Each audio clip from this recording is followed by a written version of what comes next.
লাগে তাকে। এবার ৮ নম্বরে কাকে রাখবেন? নিজের গুরুদেব এবং গুরু পরম্পরা। শুধু গুরুদেব না, গুরু পরম্পরা, গুরুদেব তার গুরুদেব সেই গুরু পরম্পরা। এই হলো মোট ৮খানা চিত্রপট। যে কোনো শুদ্ধ মঠ মন্দিরে গেলেও দেখবেন এই ৮টা চিত্রপট রয়েছে। এই ৮খানা চিত্রপট যদি না থাকে তাহলে কিন্তু সঠিকভাবে গোবিন্দ সেবা হয় না। সবার ঘরে পঞ্চতত্ত্ব রাখতে হবে না? হবে না? এই পঞ্চতত্ত্ব রাখবেন। এই পঞ্চতত্ত্ব হলো ভজনের মূল, ভজনের মূল। হ্যাঁ, আমাদের হাতের মধ্যে কয়টা আঙুল? এই 5টা আঙুল। কেন জানেন? এই হাতের মধ্যে 5টা আঙুল। আমাদের সকালবেলা ঘুম থেকে উঠে প্রথম কি করতে হয়? সূর্য প্রণাম করতে হয় না? সকালে ঘুম থেকে উঠে করে না? করে না? কিন্তু মহাপাপ হবে বলে আবার কোন পাঠক আনছে? হ্যাঁ, বেশিরভাগ মানুষ সকালবেলা ঘুম থেকে উঠে বাসি কাপড়ে গিয়ে সূর্য প্রণাম করে। আর বাসি কাপড়ে যদি কোনো দেবদেবীকে প্রণাম করে সে নরকে যাবেই যাবে। তাই সকালবেলা ঘুম থেকে উঠে সূর্য প্রণাম করতে নেই। সকালবেলা ঘুম থেকে উঠে প্রথমে মা বাবাকে প্রণাম করবেন। মা বাবাকে বাসি কাপড়ে প্রণাম করলে কোনো পাপ হয়? হয়? বাসি কাপড়ে যদি মায়ের সন্তান স্পর্শ করে পাপ হয়? হয় না। আর সূর্য প্রণাম কখন করবেন? যখন স্নান করবেন। স্নান করে উঠে প্রথমে প্রণাম করবেন সূর্যদেবকে। সকালবেলা ঘুম থেকে উঠে প্রথমে কি করতে হয়? হাতের কর দেখতে হয়। কি করতে হয়? এমনি করে হাতের কর দেখতে হয়। একটু শিখুন মা। এই কর দেখে একটা মন্ত্র বলতে হয়। করাগ্রে বসতি লক্ষ্মী, করমধ্যে সরস্বতী, করমূলে তু গোবিন্দম, প্রভাতে করো দর্শনম। এই মন্ত্রটা বলে সকালবেলা কর দেখবেন। আপনার ওই দিনে যত বাধা বিপদ কাটা ছেঁড়া আছে সব কিছু কেটে যাবে। সকালবেলা যদি এই মন্ত্র বলে কর দেখেন। মায়ের জন্য একটু গ্রহণ তো করবেন, একটু গ্রহণ তো করবেন। গ্রহণ তো না পড়লে কিছু শেখা যায় না। আমাদের সনাতন ধর্মে কত নিয়ম কানুন রয়েছে, কিন্তু দুঃখ হলো আমরা কিছুই জানিও না, পারিও না। হ্যাঁ, অনেকে বলে এই কথাগুলো এতদিন কোথায় ছিল? কালকে যাওয়ার সময় আমার দুজনে ধরেছে, বাবা এই নামাবলী উত্তরীর কথা জীবনে কেউ এইরকম করে বুঝায়নি। এতদিন এসব কথা কোথায় ছিল? ওই গ্রহণতেই ছিল, কিন্তু আপনারা একটু খুলে দেখলেন না। এই যে কালকের থেকে আজকে কতজন উত্তরী নামাবলী দিয়ে বসেছে। ওইখানে আমাদের একটা ছেলে প্রতিদিন বই টই নিয়ে বসে। ওর কাছে যত উত্তরী ছিল কালকে সব নিয়ে গেছে। হ্যাঁ, এই যে পরিবর্তন, এই পরিবর্তনটারই দরকার। তাই একটু গ্রহণ তো করবেন মা। আমার শ্রী গুরুদেবের লেখা একটি গ্রন্থ আছে, শ্রী নামামৃত সংকলন সিন্ধু। এই গ্রন্থখানার মধ্যে আমাদের সনাতন ধর্মের সমস্ত নিয়ম কানুন রয়েছে। সকালে ঘুম থেকে উঠে আর ঘুমানো পর্যন্ত যা যা নিয়ম কানুন, কিভাবে ভোগ লাগাবেন যদি জিজ্ঞেস করি কিচ্ছু পারবেন না। কিভাবে ভোগ লাগাতে হয়, কিভাবে মন্ত্র জপ করতে হয়, মালা জপ করার নিয়ম, ভগবানের আরতি কীর্তন সব কিছু এই গ্রন্থের মধ্যে রয়েছে। সকালে ঘুম থেকে উঠে শুরু করবেন। হ্যাঁ, ঘুম থেকে উঠে এই যে প্রথমে ভূমি বসুমাতাকে প্রণাম করা সব রয়েছে। আর ঘুমানো পর্যন্ত, আর জন্ম থেকে মৃত্যু পর্যন্ত, এমনকি শ্রাদ্ধের মন্ত্র আদি ওই বইটার মধ্যে রয়েছে। আর লাগলে একটা বই সংগ্রহ করবেন এবং গ্রহণ তো পড়বেন। না পড়লে পরে কোনোদিন জানা যায় না, কোনোদিন জানা যায় না। পড়তে হবে। হ্যাঁ, এই সবাই আমাকে বলছে, আজকে যখন দুপুরে গেলাম, ওনার মধ্যে ভগবান থাকে, উনি এত কথা জানি কেমনে? আমার মধ্যে কোনো ভগবান তো দূরের কথা, থাকলে কটা শয়তান টয়তান আছে। ভগবান আমার ধারে কাছারেও নেই। হ্যাঁ, আমি এত কথা কি করে জানি? পড়ি, সারা দিনই পড়ি। যত পড়বেন তত জানতে পারবেন। না পড়লে পরে জানা যায় না। সারা জীবনই পড়েছি। এই যে সবাই খেলা দেখে না, আজকে জানি কি খেলা আছে। এই যে ছেলেরা বলছে বাবা আজকে একটু তাড়াতাড়ি শেষ কইরো, খেলা আছে। হ্যাঁ, আমার জীবনে আমি কোনোদিন কোনো খেলা পারি না, পারি না। আর ওই যে কি বলে ফুটবল খেলা, ও দেখলে আমার শুধু হাসি পায়, সত্যি হাসি পায়। একটা বল নিয়ে লাথি করে, এ লাথি দেয় ও লাথি দেয়, ওর কি দেখে রাধারানী জানে, আর যারা দেখে তারা জানে। এই বলটারে উনি একটা লাথি মারলে উনি একটা লাথি, একটা দেখার জিনিস হলো। তার থেকে বসে বসে একটু গীতা দেখো, ভাগবত দেখো, গ্রন্থ দেখো, কত কিছু শেখা যায়। তা না দেখে একটা বল নিয়ে লাথি করে, সেই দেখার জন্য সব রাত্রি জেগে বসে থাকে। ওরে বাবা রে বাবা, সেদিনকে আবার খবরে দেখলাম কি কয় ব্রাজিল না কি কি নাম, সে হেরে গেছে দেখে একজনে আত্মহত্যা করেছে। দেখছে কি ভয়ঙ্কর অবস্থা। আমার ভগবানের নামে ডুবলেন না, ডুবলেন এই খেলা আর্জিনা ব্রাজিল লয়ে। হ্যাঁ, তো গোবিন্দের নামে ডুবুন, যার নামে ডুবলে উদ্ধার হওয়া যায়। আমি জীবনে কোনো সময় কোনো খেলা পারিও না, আর ও জানিও না খেলা সম্বন্ধে। সারাটা জীবনই যতটা পেরেছি শুধু পড়েছি। আমি ভাগবত পাঠ করি 8 বছর বয়স থেকে, যখন আমার বয়স 8 বছর, আর এখন 30 বছর। এই দীর্ঘদিন ধরে আমি শুধু পড়েই চলেছি। আর আমার মা সব সময় যখন পাঠ করতে যেতাম, এক ব্যাগ বই নিতেন আর এক ব্যাগ জামা কাপড় নিতেন, সব সময় পড়তাম। হ্যাঁ, এই যে আজকে একজনাকে বললাম কেন পড়েন না সিঁদুর, কেন পড়েন না মালা, লজ্জা করে। আমি ভার্সিটিতে পড়াশুনো করেছি, কিন্তু কোনো সময় তিলক ছাড়া মালা ছাড়া ক্লাস করিনি। আমি প্যান্টও পরিনি। আমি এসএসসি পরীক্ষা পর্যন্ত প্যান্ট পরেছি, তারপরে আর জীবনে কোনোদিন প্যান্ট শার্টও পরিনি। হ্যাঁ, নিজের ধর্মকে রক্ষা করতে হলে নিজের পোশাককে রক্ষা করতে হবে। হ্যাঁ হ্যাঁ, স্বামী বিবেকানন্দ, হ্যাঁ ঠাকুর রামকৃষ্ণ, এরা দেখিয়েছেন নিজের ধর্মকে কিভাবে রক্ষা করতে হয়। তারাও পাশ্চাত্য দেশে গিয়েছিলেন, তবে নিজের পোশাক পরে দাঁড়িয়েছিলেন সেই ধর্ম সভায়। তো সকালবেলা ঘুম থেকে উঠে প্রথমে কি করতে হয়? হাতের কর দেখতে হয়। মন্ত্রটা ভুলে গেলে আর কাছ থেকে একটু লিখে নেবেন, এটা পড়বেন, এটা করবেন। সকালবেলা দেখবেন কোনো বাধা বিপদ হয় না। আর লাগলে একখানা গ্রন্থ নেবেন, নিয়ে একটু পড়বেন। কত টাকা তো নষ্ট করেন, কিন্তু ঘরের মধ্যে গ্রন্থ রাখবেন। বলে বাবা পড়ার সময় পাই না, ভয় নাই।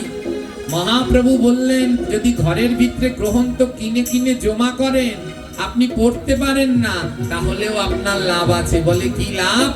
ওই গ্রন্থ পড়ার জন্যে ভগবান আপনার গৃহে একজন কৃষ্ণ ভক্ত পুত্র সন্তান পাঠাবে, যেই সন্তান এসে ওই গ্রন্থগুলো পড়ে জগতে প্রচার করবে।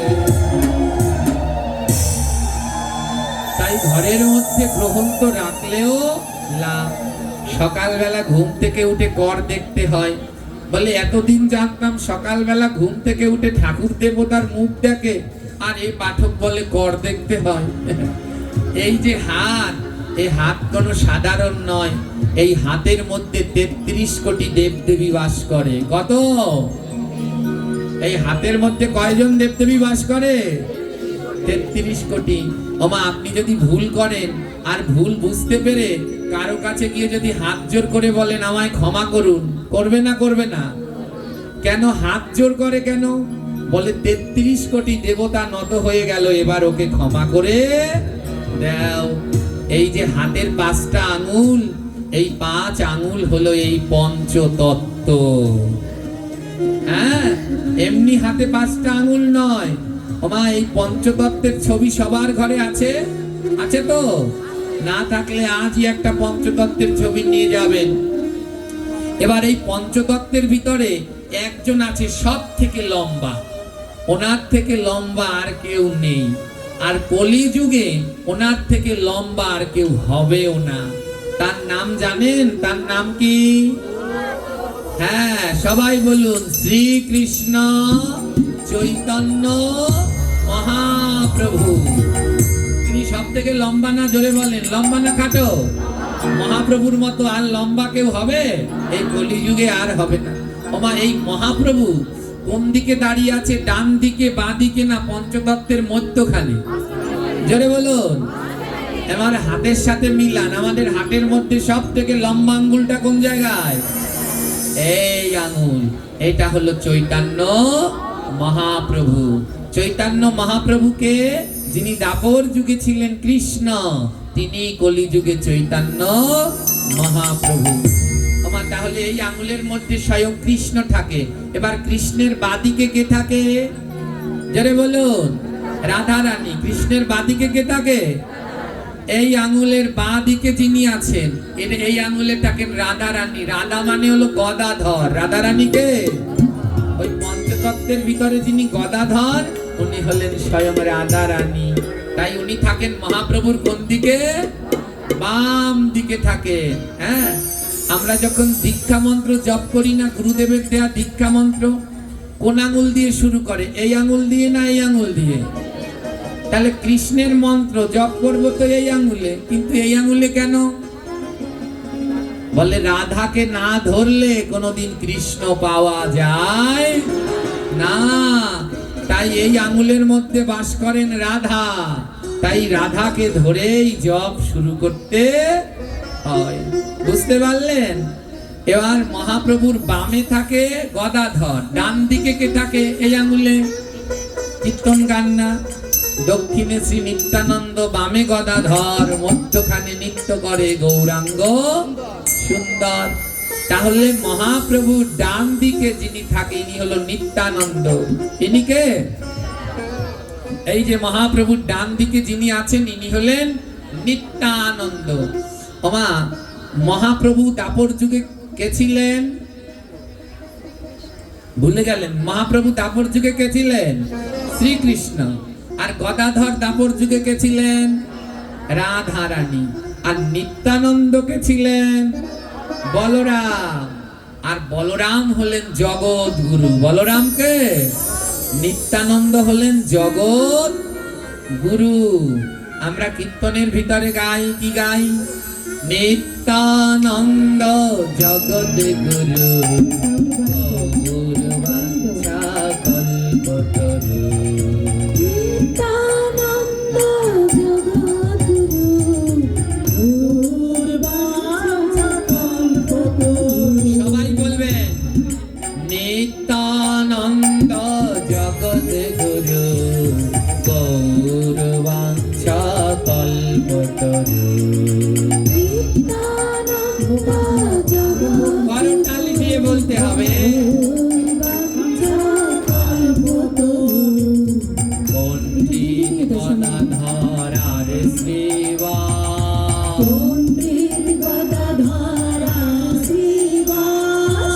অদ্বৈত মোর দাস অনুদাস।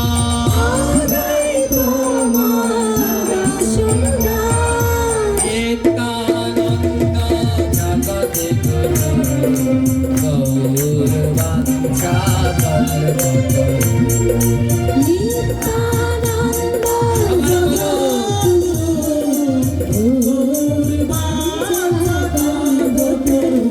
বলো নিত্যানন্দ জগৎ গুরু,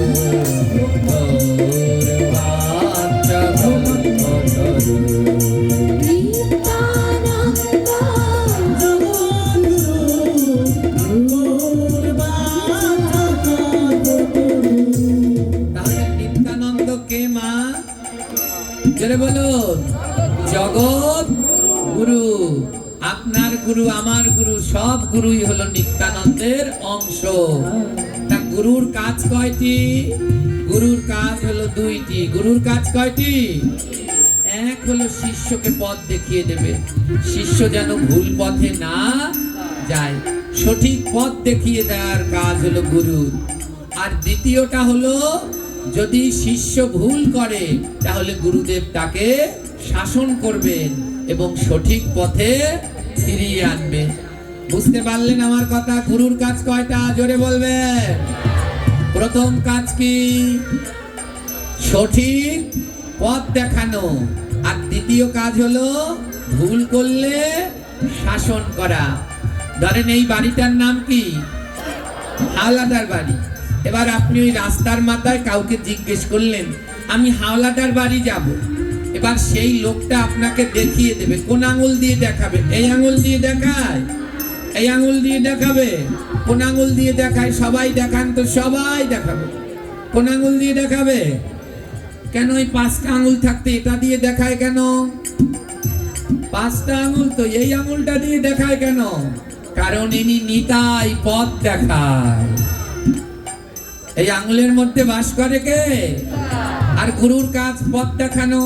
তাই আজও যদি কেউ পথ জানতে চায়, আমি কোন পথে গেলে ওই বাড়ি পাবো, এই আঙুল দিয়ে দেখাবে, এই দিকে চলে যায়।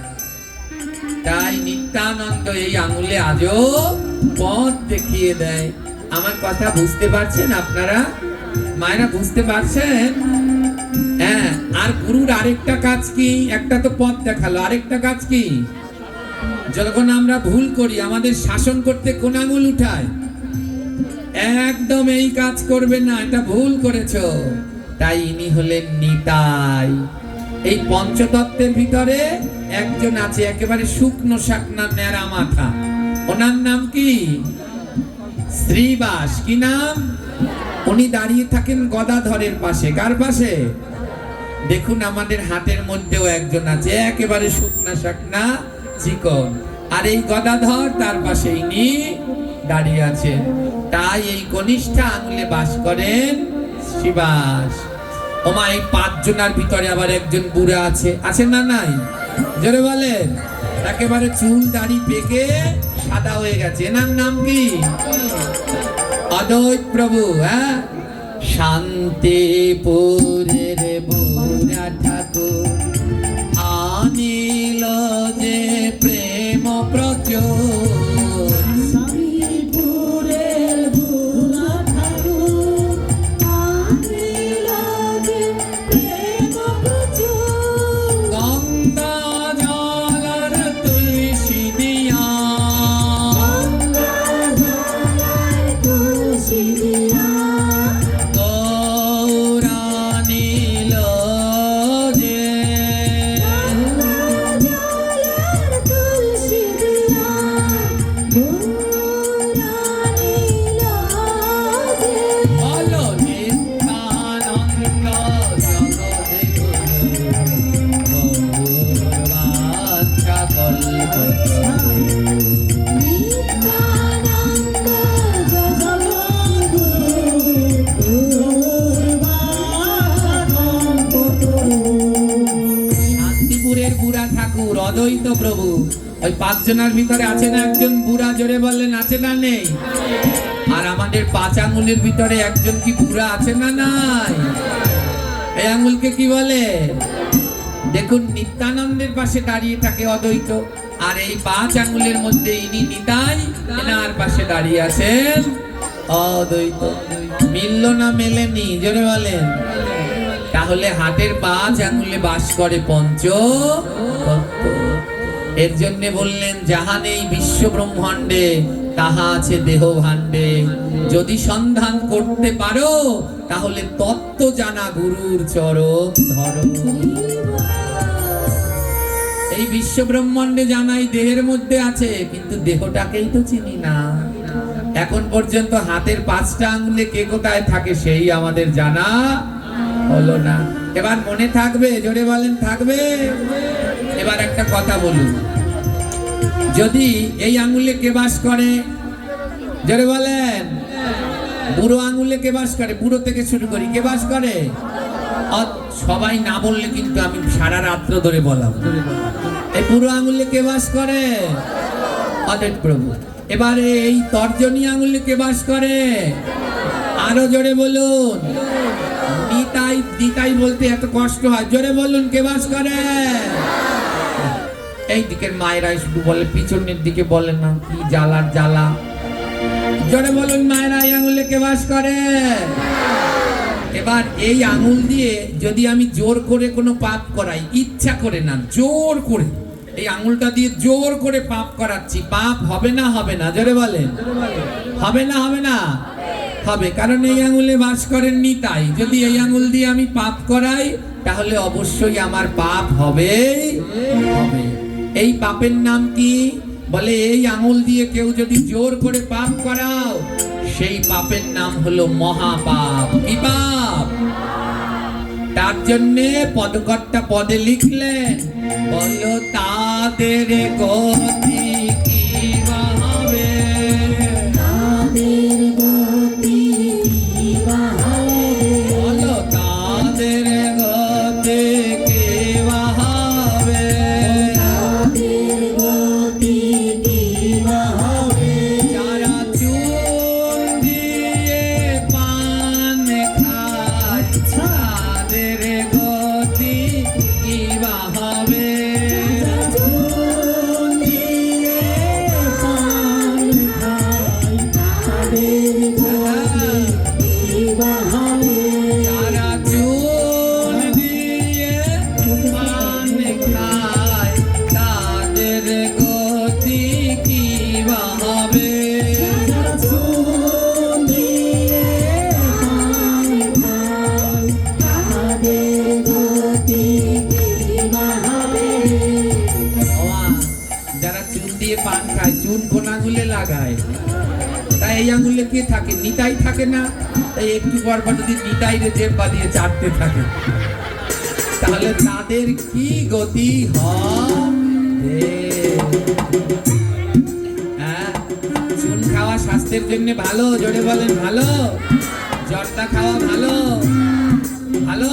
সাদা খাওয়া ভালো, পান খাওয়া ভালো, পান খাওয়া ভালো। পান স্বাস্থ্যের কোনো ক্ষতি, ভগবানের ভোগে পান লাগে না, জড়বানের লাগে না, লাগে না। সেই পানের মধ্যে কি ওই চুন দেয়, সাদা দেয়, খয়ের দেয়, কি দেয় সেই পানে? কর্পূর দেয়, তারপরে লবঙ্গ দেয়, এলাচ দেয়। কর্পূর দিয়ে পান খেলে আপনার অনেক দিনের পুরানো কাশ, বুকের মধ্যে জমানো কফ, সেগুলো সব সেরে যাবে। অনেকে প্রশ্ন করে, এই পাঠের শেষে এবার ফেসবুকে দেয় না, কমেন্ট লাগে, নতুন গোসাই বাই ঠাকুরের সেবায় পান লাগে আর মোরা পান খাইতে পারবো না। আমার ঠাকুরের সেবায় প্রতিদিন পান লাগে কয়টা? জোরে বলে কয়টা দেয়? 1 ভাগ কি 2 ভাগ বা 5 ভাগই দিল। আর আপনারা খান কয়টা? 1 বিড়ায় 1 চল্লিও বা ওই 72টা না 1 বিড়া নাকি? হ্যাঁ হ্যাঁ, সে ভাড়াইয়ে যায় অনেকে। তো যেগুলো স্বাস্থ্যের জন্য খারাপ সেগুলো খাবেন না। ওই যে আজকে আমাদের এইখানে আবার আমার এক বোন বিয়ে দিয়েছে আপনাদের সামনে চুনালা বাড়িতে, জানে কেটা সেই বাবাজি আইছে নাকি? আইলে তো আজকে আমারে খাইছে। হ্যাঁ ওমা, একটা কথা শুনুন, যারা মদ বেচে তারা কোনোদিন মদ খায় না, খায়? আমাদের বাবাজির দাঁত কটা দেখবেন তো কি সুন্দর চকচক চকচক করে। তারা চুন বেচে, কিন্তু তারা ওগুলো স্বাস্থ্যের জন্য ক্ষতি এবং ধর্মের জন্যেও ক্ষতি। চুন কি দিয়ে বানায় জানেন? কি দিয়ে বানায়? আপনাদের বাড়ির পাশেই তো বানাচ্ছে। আমি মাঝে মাঝে ভাবি, যারা এই চুন খায় এদের ঘৃণাও করে না। শামুক গুলোরে পুরায়, আমার শামুক গুলোরে ধোয় না পৌঁছে, ওইগুলারে পোড়ায়, সেই দিয়ে চুন বানায়, সেই খাচ্ছেন রাধা রানী। হ্যাঁ, এগুলো খাবেন না। এগুলো খেলে যেমন দেহের ক্ষতি তেমন ধর্মেরও ক্ষতি। জর্দার গায়ে ছবি দেয়া আছে না? জর্দা খেলে কি হয়, আছে না নেই? জোরে বলে। আমাদের গ্রামের মায়েরা কষ্ট করে গরু পালে, গরু পেলে সকালবেলায় দুধ দুয়ে বাবার কাছে পাঠায়, যাও বেচতে নিয়ে যাও। যখন বাবাজি দুধ নিয়ে বাজারে যায় আর আমাদের মায়েরা দরজার সামনে ডাক দেয়, ও গো 99 জর্দা আনতে যেন ভুললো না। অর্থ কি জানেন? কেউ মদ বেচে দুধ খায় আর কেউ দুধ বেচে, আমরা কোনটা খাচ্ছি? দুধ বেচে মদ খাচ্ছি। এত কষ্ট করে টাকা করছেন, সেই দিয়ে জর্দা খেয়ে নিজের দেহটাকে ধ্বংস করে দিচ্ছেন। খাবেন না এগুলো। অনেকে হয়তো মনে কষ্ট পেতে পারেন, আজ গায়ে শক্তি আছে তার জন্য জর্দা খাচ্ছেন, কিন্তু একদিন গায়ে শক্তি থাকবে, বুড়া হতে হবে না? জোরে বলেন হবে?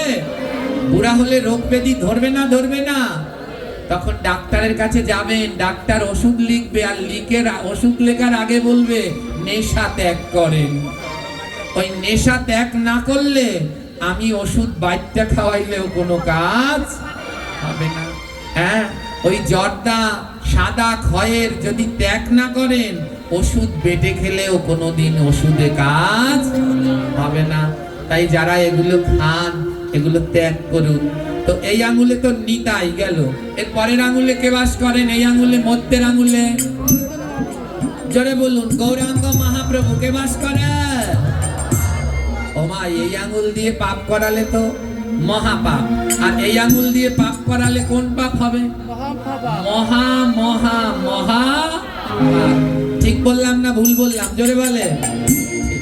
এবার মহা পদকর্তা লিখলেন, বলো তাদের গতি কি হবে?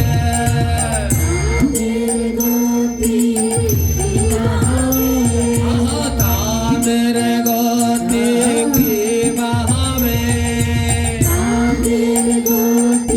কি হবে? যারা বিড়ি আর সিগারেট খায়, তাদের গতি কি হবে?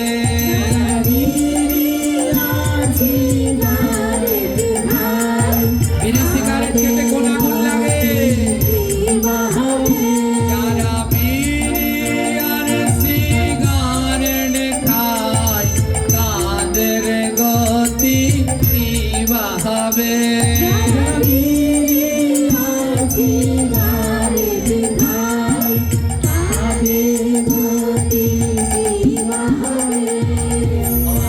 বিড়ি আর সিগারেট খেতে কোন আঙুল লাগে? নিতাই আর গৌর দুইজনারে দিয়ে বিড়ি ঠাইসা ধরে, বলে এদের গতি কি হবে? বিড়ি সিগারেট খাওয়া ভালো বাবারা বলেন? ভালো? ভালো না। নিজের দেহটাকে নিজেরাই ক্ষয় করে দিচ্ছেন। এগুলো খাবেন না, এগুলো স্বাস্থ্যের জন্য ক্ষতি, ধর্মের জন্যও ক্ষতি। তাই বিড়ি সিগারেট জর্দা সাদা খয়ের পান খেতে ইচ্ছে করে, খান। লবঙ্গ দিয়ে কর্পূর দিয়ে চিবিয়ে পান খান, আপনার স্বাস্থ্যের জন্য ভালো। কিন্তু যেগুলো আপনার স্বাস্থ্যের জন্য ক্ষতি, সেইগুলো ত্যাগ করুন, ত্যাগ করুন। আমি কালকে বললাম না, ভাগবত পাঠ শুনলে পাপ যায়? জোরে বলুন, যায় না? ভাগবত পাঠ শুনে যারা পালন করে, তাদের পাপ যায়।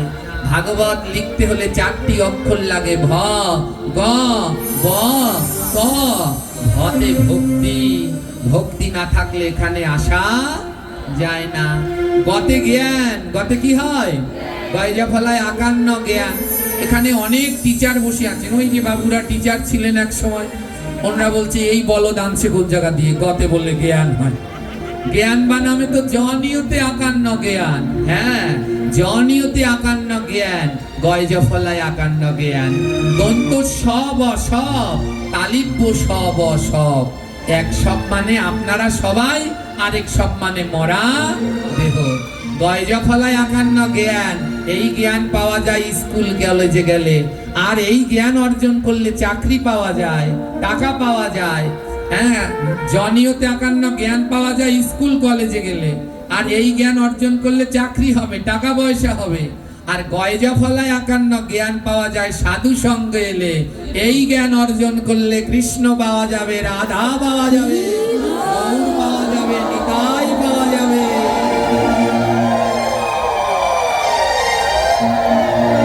তাই ভাগবত লিখতে কয়টি অক্ষর লাগে মা? তাহলে ভতে কি হয়? ভক্তি। গতে কি হয়? বতে বৈরাগ্য। বতে কি হয়? এই ভাগবত পাঠক যা বলে, ওটা বাড়িতে গিয়ে পালন করার নামই হলো বৈরাগ্য। এই যে কত বাড়িতে বড় গেলাস এনেছেন, আজ কতজন মায়েরা উত্তরী পড়েছেন, এই যে আপনারা শুনে পালন করছেন, এই পালন করার নামই বতে বৈরাগ্য। আর ভাগবতের সর্বশেষ অক্ষরের নাম কি? জোরে বলো। ততে হয় ত্যাগ। ততে কি? যেদিনকে ত্যাগ করতে পারবেন, সেদিনই ভাগবত শ্রবণ করা সার্থক।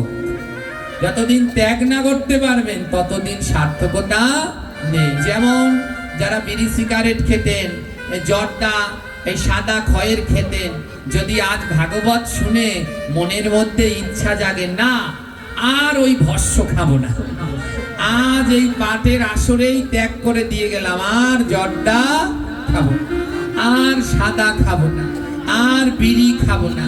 যদি কোনো কেউ এমন ত্যাগ করতে পারেন তাহলে তার ভাগবত পাঠ শোনা সার্থক। বাবা 3 দিন ধরে তো আপনাদের মাঝে ছিলাম, এই কথাগুলো শুনলে আর দ্বিতীয়বার এই পাঠকদের কেউ আনতে চায় না, বলে কথা কি একেবারে চারান না হান। হ্যাঁ, কিন্তু যদি আমাদের জীবনে পরিবর্তন না হয় তাহলে এই ভাগবত দিয়ে কোনো লাভ নেই। আজ 3 দিন ধরে পাঠ করলাম, যদি আপনাদের একটুও পরিবর্তন করে না যেতে পারি, আমারও মৃত্যুর পরে গোবিন্দের কাছে গিয়ে কৈফত দিতে হবে, তুমি কি করেছো ওখানে গিয়ে।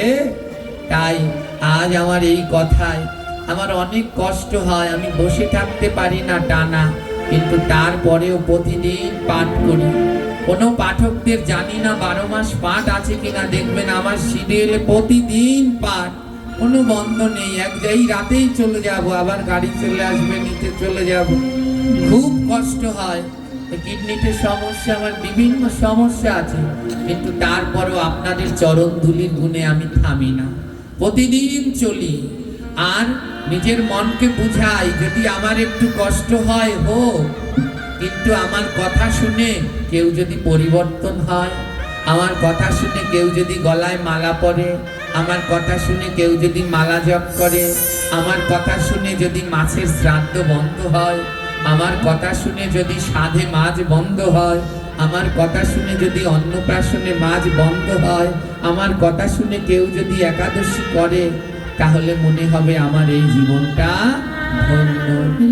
আর ভগবানের মাঝে মাঝে আমায় রেস্ট নিতে হয়, হসপিটালে ভর্তি হতে হয় অনেক দিনের জন্য, 10 দিন 15 দিনের জন্য।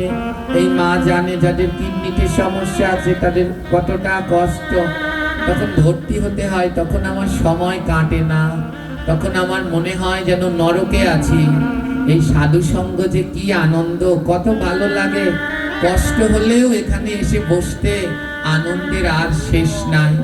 আর আমার আনন্দ তখন আরো শতগুণ বাড়ে যখন শুনি আমার কথা শুনে কেউ একজন পরিবর্তন হয়েছে।